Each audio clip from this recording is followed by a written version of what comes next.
batas ng bansa. Mga eksklusibong panayam at ransada ng mga Radio Patrol reports. Tinutukan, sinubaybayan para sa Radio Patrol Balita alas 4. At ngayon, narito ang inyong mga tagapaghatid balita. Director de Leon Lima, Director de Leon Lima, Bernadette Sembrano Aguinaldo, Bernadette Sembrano Aguinaldo.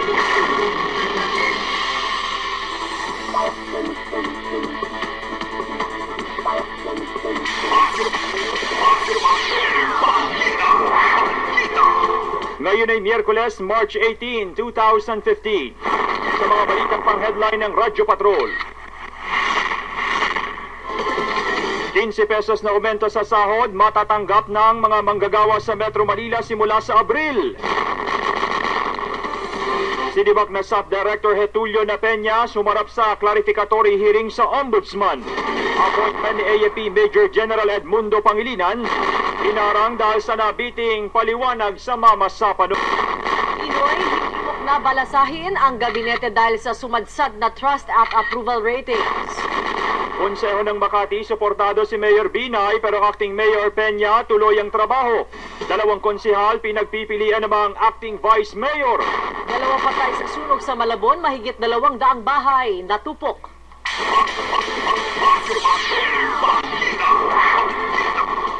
Sa detalye na ating mga balita. Simula sa Abril, magiging 481 pesos na mula sa 466 pesos per day ang minimum wage sa Metro Manila. Inaprubahan ng Regional Tripartite Wages and Productivity Board, National Capital Region, ang 15 pesos na aumento sa arawang sahod ng mga manggagawa at epektibo na noon pang Enero ng nakaraang taon ang 15 pesos na cost of living allowance.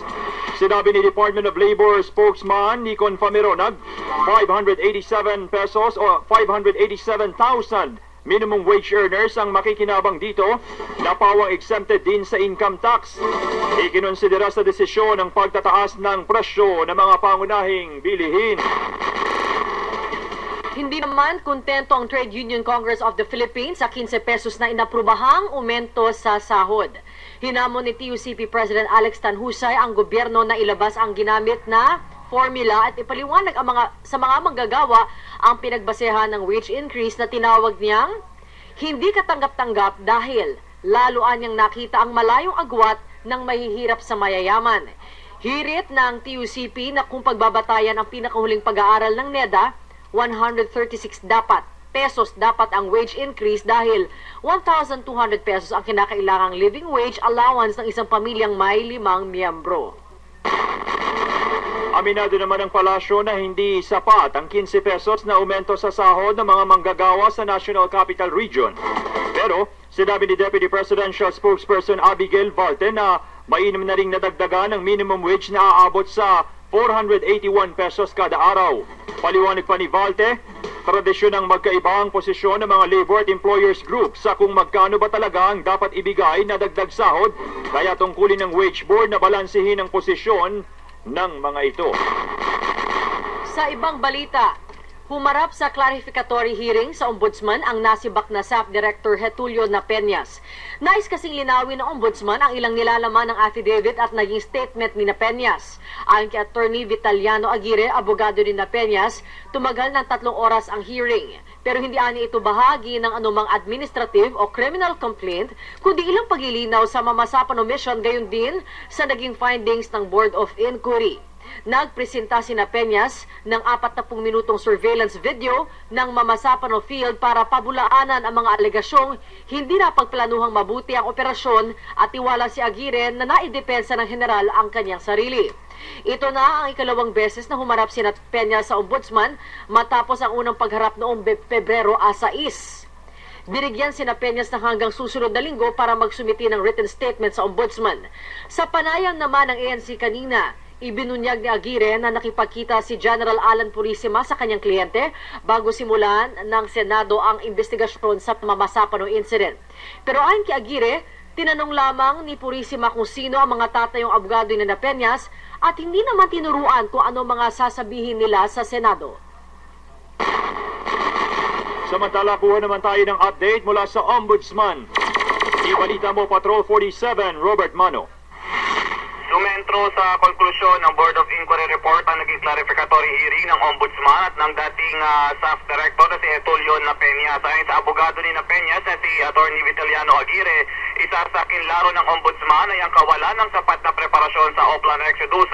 Ipinaliwanagan niya ni Peñas na ginawa ang lahat ng preparasyon kabilang ang simulation exercise para maging matagumpay ang operasyon.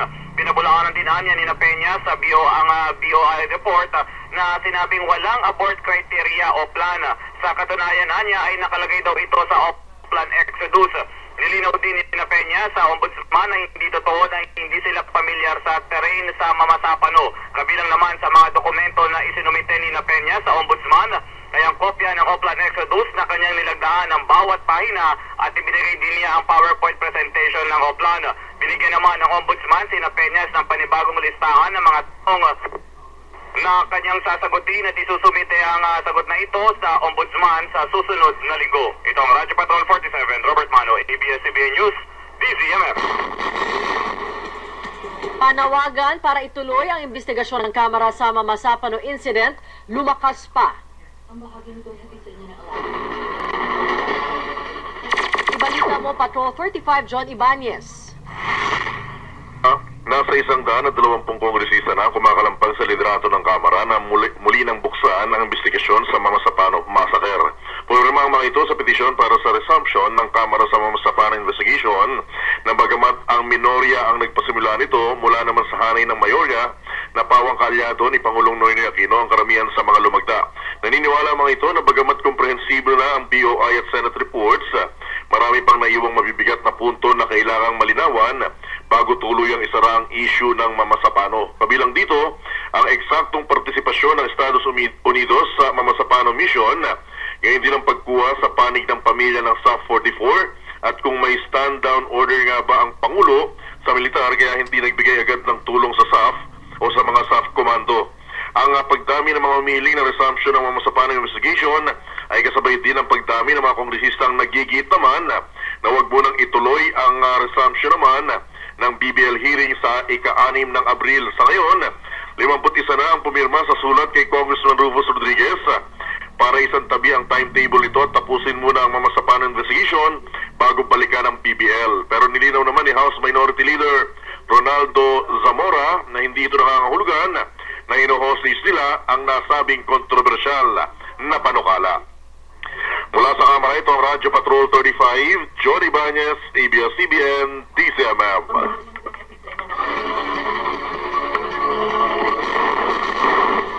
Mamasapano investigation muling pinabubuksan sa Senado. Ibalita mo, Patrol 16, Ruby Tayag. Alan Peter Cayetano ang hearing ng Senado sa Mamasapano investigation. Isang araw matapos ilabas ang Senate Committee report, git ng Senador, partial report lamang ang ginawa ni Senator Grace Poe. Hindi pa iyan niya ito kumpleto at hindi pa lumalabas ang buong katotohanan. Ayon dito, lumagda siya sa draft committee report pero isinulat niya na dapat ipagpatuloy pa ang hearing sa Mamasapano. Marami pa anyang dapat na matanong at marami pa siyang impormasyon na nakukuha tungkol kay MILF Commander Tundok na siyang nagkanlong umano sa mga teroristang sina Marwan at Usman. Alam daw ng Intel community, maging ng Amerika, ang impormasyong ito. Pero bakit daw hindi nalaman ito ni Major General Edmundo Pangilinan, ang commander ng 6th Infantry Division ng Philippine Army? Kasama daw dito ang pagiging close umano ni Commander Tundok sa ilang opisyal ng gobyerno, kasama ang mga opisyal ng Peace Panel. Sa katunayan anya, naging guest speaker si Commander Tundok noong March 2014 sa kampo ng Philippine Army sa Awang Maguindanao. Sinabi din ni Cayetano na suportado niya ang pagpapatuloy ng hearing sa Mamasapano incident maging sa House of Representatives. Samantala, 15 ng senador ang lumagda sa Senate Draft Committee Report sa Mamasapano. Inaprubahan naman ng Senado ang Senate Resolution ni Senator Bongbong Marcos na naguutos sa Government Peace Panel na kumuha ng kopya ng MILF Investigation Report sa Mamasapano incident. Ito ang Radyo Patrol 16, Ruby Tayag, ABS-CBN News, DZMM. Pinoy inaasahan na ang mga kasong isasampa sa pagbaba niya sa pwesto.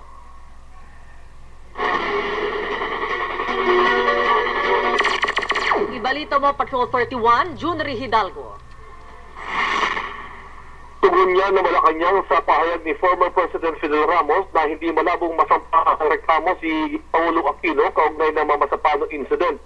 Sinabi ni Deputy Presidential Spokesperson Abigail Valte na bago pa ang Mamasapano incident, ilang beses nang sinasabi ng Pangulo na marami ang hindi natutuwa sa kanyang mga desisyon. Ayon kay Valte na handang harapin ng Pangulo kung ano mga kaso ang ipupukol sa kanya. Bagamat ibang usapin kung tatayo naman sa korte ang mga ito.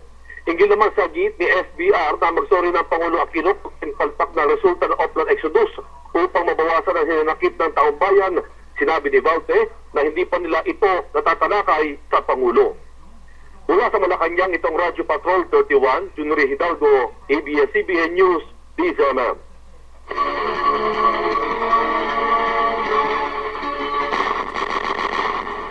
Pinikayat ng kongresista ang lahat ng miyembro ng gabinete na magsumite ng kanilang courtesy resignation.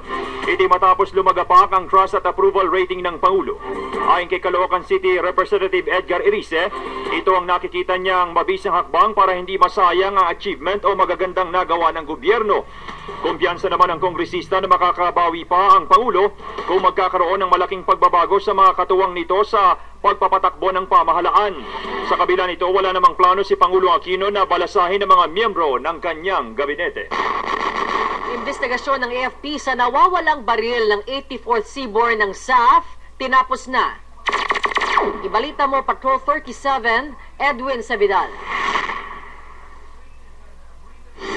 Personal na isinumite ni Major General Eduardo Pangilinan ng 6th Infantry Division ng Philippine Army kay AFP Chief of Staff General Gregorio Pio Katapang Jr. ang resulta ng investigasyon nito sa pagkawala ng baril ng ilang SAF member na ipinagkatiwala umano sa mga sundalo ng AFP matapos na ma-rescue ang mga ito sa Mamasapano, Maguindanao at sinasabi naman na napunta raw sa MILF ang mga baril. Magugulitan na lumabas sa BOIRF na ipinasa ng sugatang SAF member na si PO2 Romel Magno sa mga tauhan ng 61st Division Reconnaissance Company ng 6ID ang kanyang baril matapos silang ma-rescue.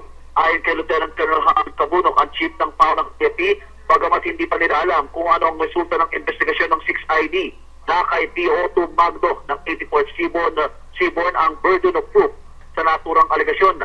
Ilan anya sa mga tanong na layong sagutin ng 6ID sa investigasyon nito ay talaga bang dala ni PO2 Magno ang inisyu sa kanyang baril noong ma-rescue ito?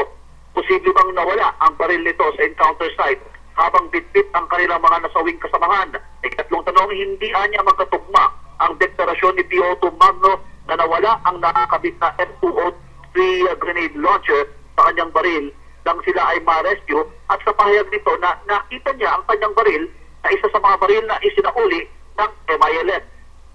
Nalulungkot daw ayon dito kay Kamanok ang mga akabunok ang mga taga 61st DRC na napagbibintangan pa ang mga ito gayong itinayarin nila ang kanilang buhay para iligtas ang 84th Seaboard.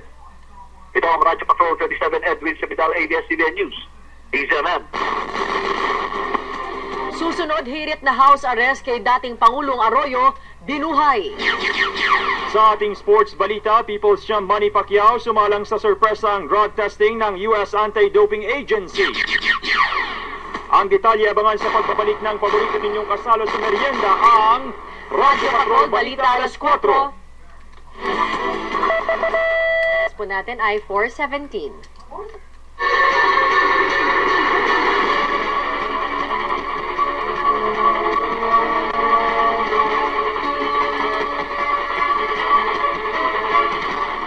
Don't let sweat and dark underarms limit you. For all-day freshness plus whiter underarms, use Rexona Whitening with sunflower seed oil to help whiten underarms. The more you use it, the better it works. Now in a mega sachet, Rexona, it won't let you down. Sinabon mo, ngunit kulang. Bakit ganon? Sinabon ko naman. Ayaw kuminis. Girl, tama ng drama. After washing your face, use Eskinol. It cleans teeth to help remove pimples, blackheads, and whiteheads. Ang linis nga! That's why it's makinis. Linis, linis! Eskinol cleans teeth for linis, skinny skin. Tayo ay may iba't ibang dahilan sa pagtakbo. Pagkakataon mo na para maipagmalaki kung para saan ang takbo mo. Step 1, mag-register online o on-site. I-fill out ang registration form at isulat ang gusto mong ilagay sa iyong singlet. Step 2, maghintay ng 3 araw para sa printing ng iyong personalized shirts. At Step 3, i-claim ang inyong personalized singlets kung saan kayo nag-register. Para sa online registrants, may option for pickup or delivery. Para sa karagdagang detalye, mag-log on sa dcmm.com.ph/takbo. DCMM Takbo 2015 sa April 12 na sa Bonifacio Global City. Ikaw, para saan ang takbo mo? Ngayong panahon ng tag-init, maaari nating maiwasan ang mga panganib na dulot ng sunog sa pamamagitan ng pag-iwas sa sabay-sabay na paggamit ng electrical appliances, lalo na kung ang mga ito ay nakasaksak sa isang extension cord na pagsara ng cylinder ng LPG gas stove pagkatapos magluto, pagpatay ng nakasinding kandila pagkatapos gamitin, pagwawalis ng dried leaves at iba pang kalat para hindi magbuo ang fire fuel na maaaring magsimula ng fire hazard. Ligtas ang may alam. DZMM Red Alert! Talagang motivation ko yung kasama siya sa workout ko. Just to lose weight. I was 280 pounds. Hypertension na ako. Young age, at risk na for diabetes. So I started jogging. We never question ourselves. Why do we do this? Bakit tumigil na lang? Ito ba ginagawa ito? The answer is always on the finish line. The main reason of why we're doing this is mainly for the love of myself. For the love of the sport. DZMM Takbo 2015. Para saan ang takbo mo? Mga kapamilya, ilang mahalagang impormasyon tungkol sa MERS-CoV o Middle East Respiratory Syndrome coronavirus na unang naitala sa Saudi Arabia noong Abril 2012. Iba ito sa virus sa sanhi ng SARS o Severe Acute Respiratory Syndrome. Ayon sa inisyal na pag-aaral, nanggaling ang MERS coronavirus sa kamelyo at paniki. Ito ay nakahahawa lalo na kung ikaw ay nagkaroon ng close contact sa mga health worker, kamag-anak o pasyente na positibo sa MERS coronavirus. Ang mga sintomas nito ay ang lagnat, ubo, hirap na paghinga, pagdudumi at kung minsan ay komplikasyon sa bato. Kapamilya, ang MERS coronavirus ay maaaring iwasan kung may sintomas tulad ng ubo at hirap na paghinga at nagkaroon ng close contact sa pasyente sa loob ng 14 na araw, agad kumonsulta sa doktor. Ito po si Dr. Luisa, ang inyong pong kaakibat sa kalusugan at sa public service dito sa DZMM Teleradyo. Ako ay tatakbo para sa aking mga OFWs. Ako po si DJ Richard Enriquez. Tumatakbo ako para always healthy. Tatakbo ako Para always healthy. Tatakbo ako para always Diyosa. Ikaw, para saan ang takbo mo? DZMM sa April 12 na sa Bonifacio Global City. Para saan ang takbo mo?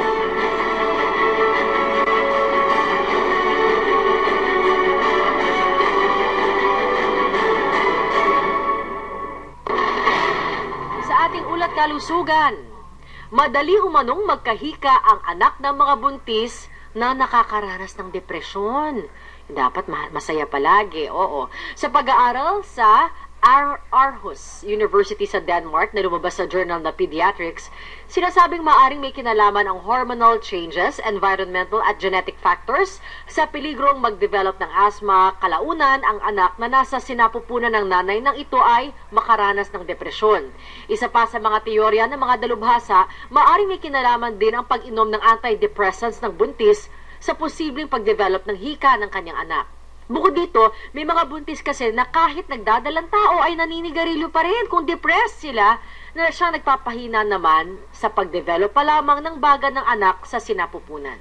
Ba't yun? Yosi, tigilan. Pero pati yung asawa mo dapat hindi. Oo, kasi malalanghap nung wife. Oo. Kala ko ni baby. Pati ng baby. Si baby, gugunin mo.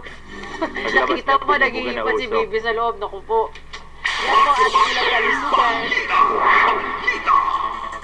Balik sa mga balita, petisyon na ipa-drug test at bantayan ng grupong One Direction habang nasa konsyerto, isinampa sa Pasay City RTC. Ibalita mo, Patrol 44, Henry Atuelan. Naghain ng petisyon sa Pasay Regional Trial Court ang grupo ng mga anti-illegal drugs advocate na naglalayong ipa-drug test muna ang grupong One Direction bago yung kanilang naka-schedule na concert sa March 21 Sa 10 pahinang petisyon ng grupong Laban ng Pamilyang Pilipino, sinabi ni Atty. Cherry Christine Ching na hindi layon ng kanilang grupo na ipahinto yung konsyerto kundi matiyak na hindi gagamit ng illegal na droga ang grupo bago yung schedule na concert.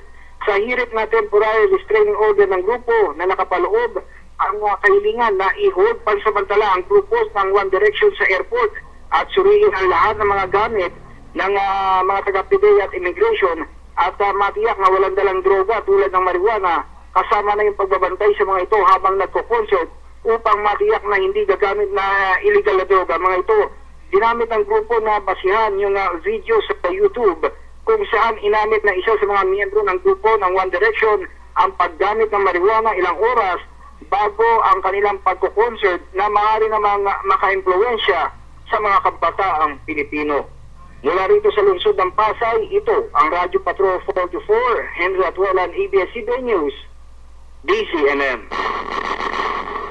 Nag-usap sina Pangulong Noynoy Aquino at ang pinuno ng Board of Inquiry na si Police Director Benjamin Magalong ukol sa inilabas na report sa Mamasapano incident. Sinabi po ni Magalong na ipinatawag siya ng Pangulo sa Malacanang alas 12 ng tanghali kahapon at tinanong hinggil sa BOI report. Ayon kay Magalong, diretsahan ang pag-uusap nila ng Pangulo at ramdam niyang may pinaghuhugutan ito matapos mapabalitang idinawit nila ito sa mga pananagutan sa sinapit ng 44 na komando ng Special Action Force.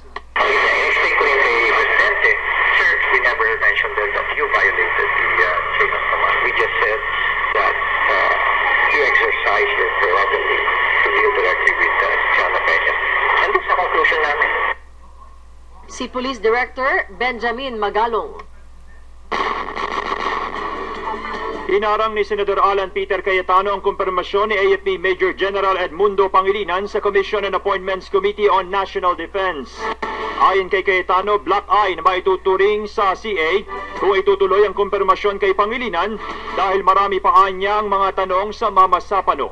Sa pagtatanong naman ni Senador Ralph Recto, lumitaw na kasabay ng paghingi ng tulong ng PNP SAF sa AFP, nagkaroon na ng ceasefire at habang nagpapatupad ng ceasefire ang gobyerno, batay sa kasunduan ng government at MILF-CCH, hindi naman sumunod dito ang MILF.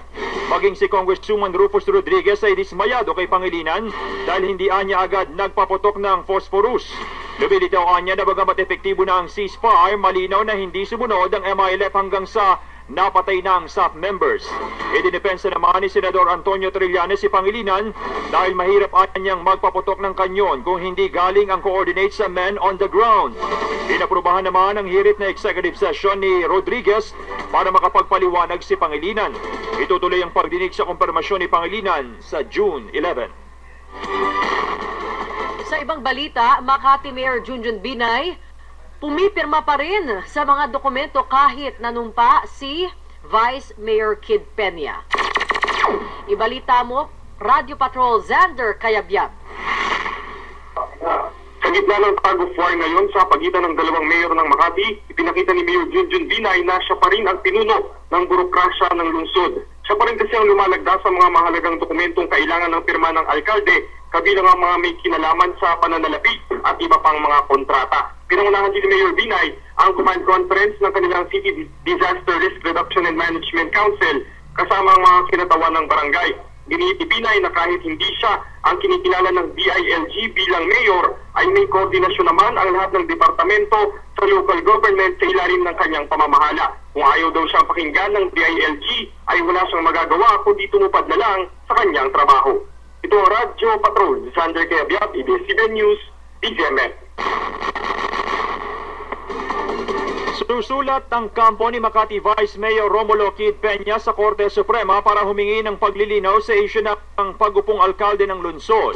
Ayon kay Peña, bagamat tumatalima lamang siya sa direktiba ng DILG, inaalam din naman niya ang posibleng kahahantungan ng kanyang pag-upo sa pwesto.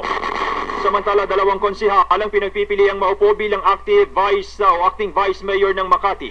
Hinihintay na lamang na makapanumpa ang sinuman kina District 1 Councilor Virgilio Hilario at District 2 Councilor Leo Magpantay. Si Mayor Junjun Binay ang kinikilalang alkalde ng buong konseho ng Makati.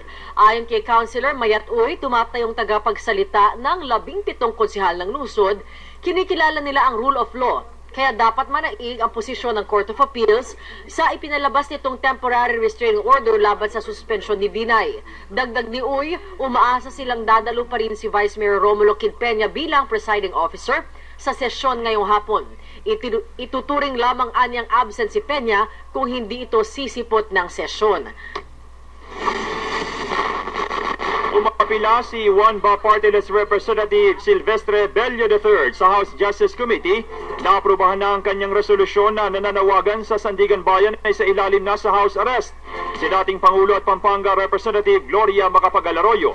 Sa pagdinig ng House Committee on Justice, sinabi ni Bello na mahina ang katawan ng dating Pangulo at masyadong limitado ang maaari nitong kainin. Hindi anya niya makita ang dahilan kung bakit hindi pinapayagan ng Sandigan Bayan ang house arrest kay CGMA, kayong hindi naman ito maituturing na flight risk.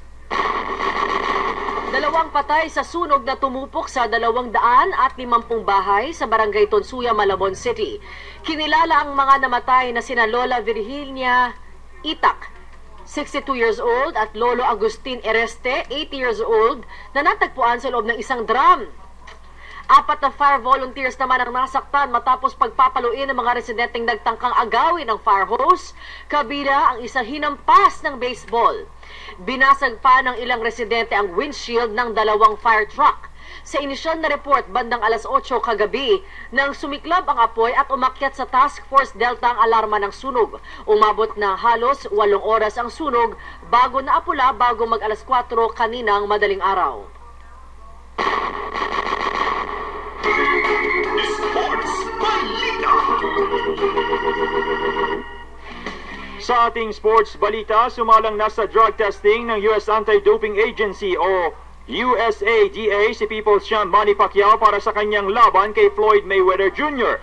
Isang Olympic-style drug testing ang ginagamit ng USADA na kahit anong oras ay pwedeng itest sa mga boxer at dapat ding ipaalam ng boxer kung nasaan siya para doon siya puntahan.